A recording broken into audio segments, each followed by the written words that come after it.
Today we will be reading Deuteronomy 16 through 19.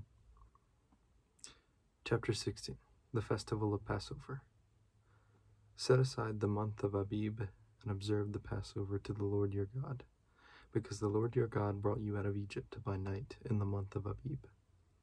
Sacrifice to the Lord your God a Passover animal from the herd or flock in the place where the Lord chooses to have his name dwell.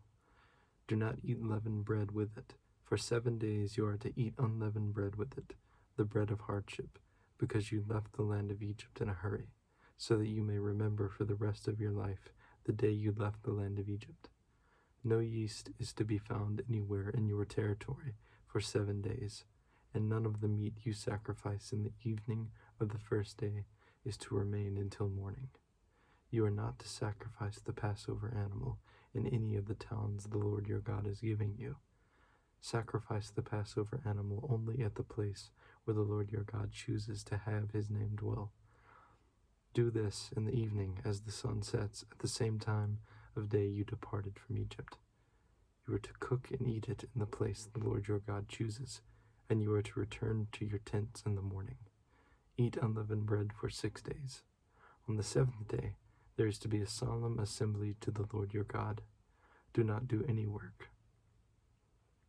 You are to count 7 weeks, counting the weeks from the time the sickle is first put to the standing grain. You are to celebrate the festival of weeks to the Lord your God with a freewill offering that you may give in proportion to how the Lord your God has blessed you. Rejoice before the Lord your God in the place where he chooses to have his name dwell. You, your son and daughter, your male and female slave, the Levite within your city gates, as well as the resident alien, the fatherless, and the widow among you. Remember that you were slaves in Egypt. Carefully follow these statutes. You are to celebrate the festival of shelters for 7 days, when you have gathered in everything from your threshing floor and winepress. Rejoice during your festival, you, your son and your daughter, your male and female slave, as well as the Levite, the resident alien, the fatherless, and the widow within your city gates. You are to hold a 7-day festival for the Lord your God in the place he chooses, because the Lord your God will bless you in all your produce and in all the work of your hands, and you will have abundant joy. All your males are to appear 3 times a year before the Lord your God in the place he chooses, at the festival of unleavened bread, the festival of weeks, and the festival of shelters. No one is to appear before the Lord empty-handed. Everyone must appear with a gift suited to his means, according to the blessing the Lord God has given you. Appoint judges and officials for your tribes in all your towns the Lord your God is giving you. They are to judge the people with righteous judgment. Do not deny justice or show partiality to anyone. Do not accept a bribe, for it blinds the eyes of the wise and twists the words of the righteous. Pursue justice and justice alone, so that you will live and possess the land the Lord your God is giving you. Do not set up an Asherah of any kind of wood next to the altar you will build for the Lord your God, and do not set up a sacred pillar. The Lord your God hates them.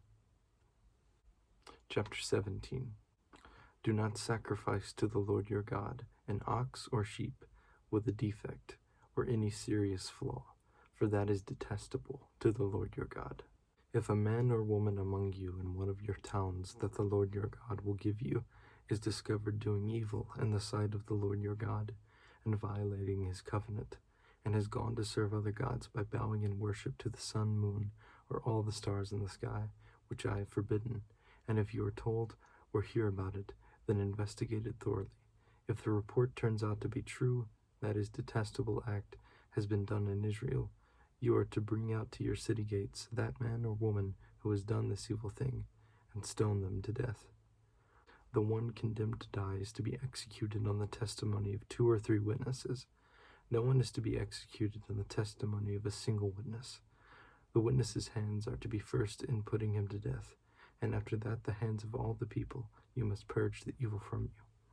If a case is too difficult for you, concerning bloodshed, lawsuits, or assaults, cases disputed at your city gates, then go up to the place the Lord your God chooses. You are to go to the Levitical priests and to the judge who presides at that time. Ask, and they will give you a verdict in the case. You must abide by the verdict they give you at the place the Lord chooses. Be careful to do exactly as they instruct you. You must abide by the instruction they give you and the verdict they announce to you.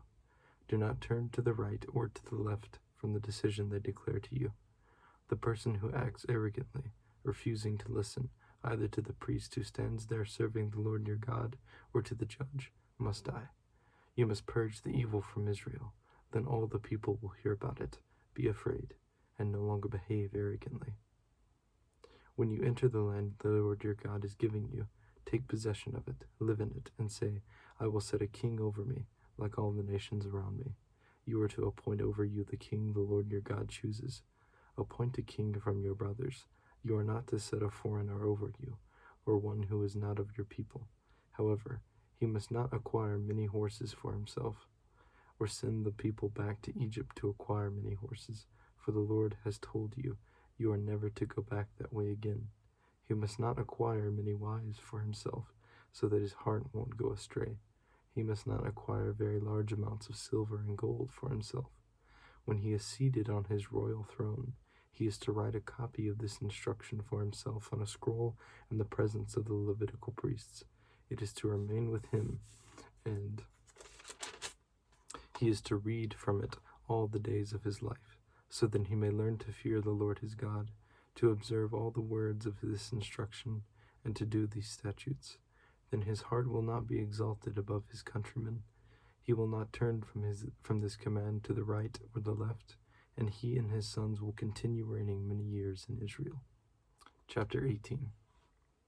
The Levitical priests, the whole tribe of Levi, will have no portion or inheritance with Israel. They will eat the Lord's fire offerings, that is their inheritance, although Levi has no inheritance among his brothers. The Lord is his inheritance, as he promised him. This is the priest's share from the people who offer a sacrifice, whether it is an ox, a sheep, or a goat. The priests are to be given the shoulder, jaws, and stomach. You are to give him the first fruits of your grain, new wine, and fresh oil, and the first sheared wool of your flock. For the Lord your God has chosen him and his sons from all your tribes to stand and minister in his name from now on. When a Levite leaves one of your towns in Israel, where he was staying, and wants to go to the place the Lord chooses, he may serve in the name of the Lord his God, like all his fellow Levites, who minister there in the presence of the Lord. They will eat equal portions beside what he has received from the sale of family estate. When you enter the land the Lord your God is giving you, do not imitate the detestable customs of those nations. No one among you is to sacrifice his son or daughter in the fire, practice divination, tell fortunes, interpret omens, practice sorcery, cast spells, consult a medium or a spiritist, or inquire of the dead. Everyone who does these acts is detestable to the Lord, and the Lord your God is driving out the nations before you because of these detestable acts. You must be blameless before the Lord your God. Though these nations you are about to drive out listen to fortune tellers and diviners, the Lord your God has not permitted you to do this. The Lord your God will raise up for you a prophet like me from among your own brothers. You must listen to him. This is what you requested from the Lord your God at Horeb on the day of the assembly, when you said, Let us not continue to hear the voice of the Lord our God, or to see this great fire any longer, so that we will not die. Then the Lord said to me, They have spoken well. I will rise up for them a prophet like you from among their brothers. I will put my words in his mouth, and he will tell them everything I command him. I will hold accountable whoever does not listen to my words that he speaks in my name. But the prophet who presumes to speak in a message in my name that I have not commanded him to speak, or who speaks in the name of other gods, that prophet must die. You may say to yourself, How can we recognize a message the Lord has not spoken? When a prophet speaks in the Lord's name, and the message does not come true or is not fulfilled, that is a message the Lord has not spoken. The prophet has spoken it presumptuously. Do not be afraid of him. Chapter 19.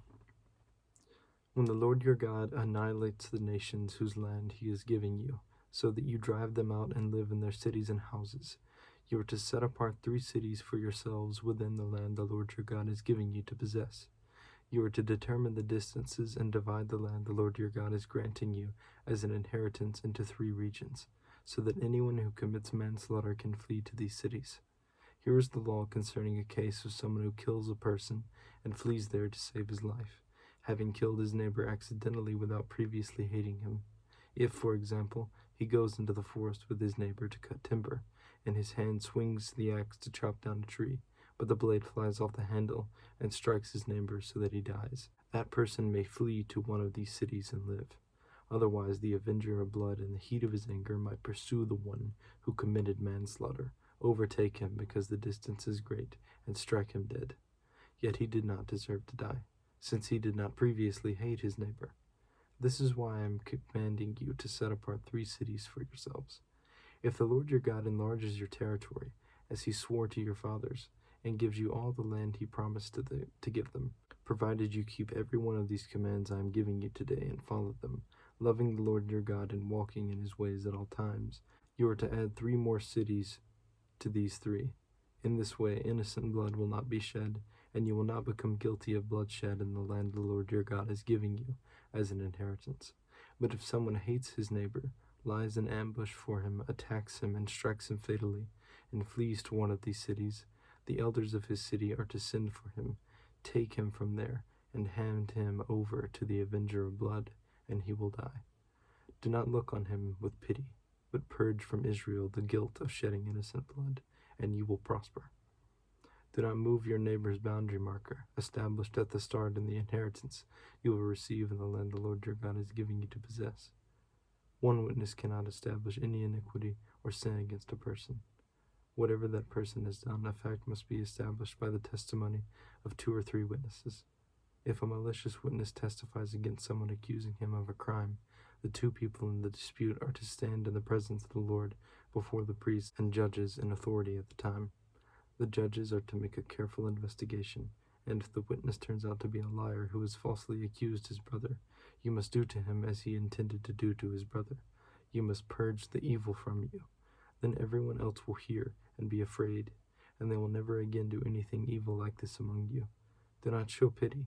Life for life, eye for eye, tooth for tooth, hand for hand, and foot for foot.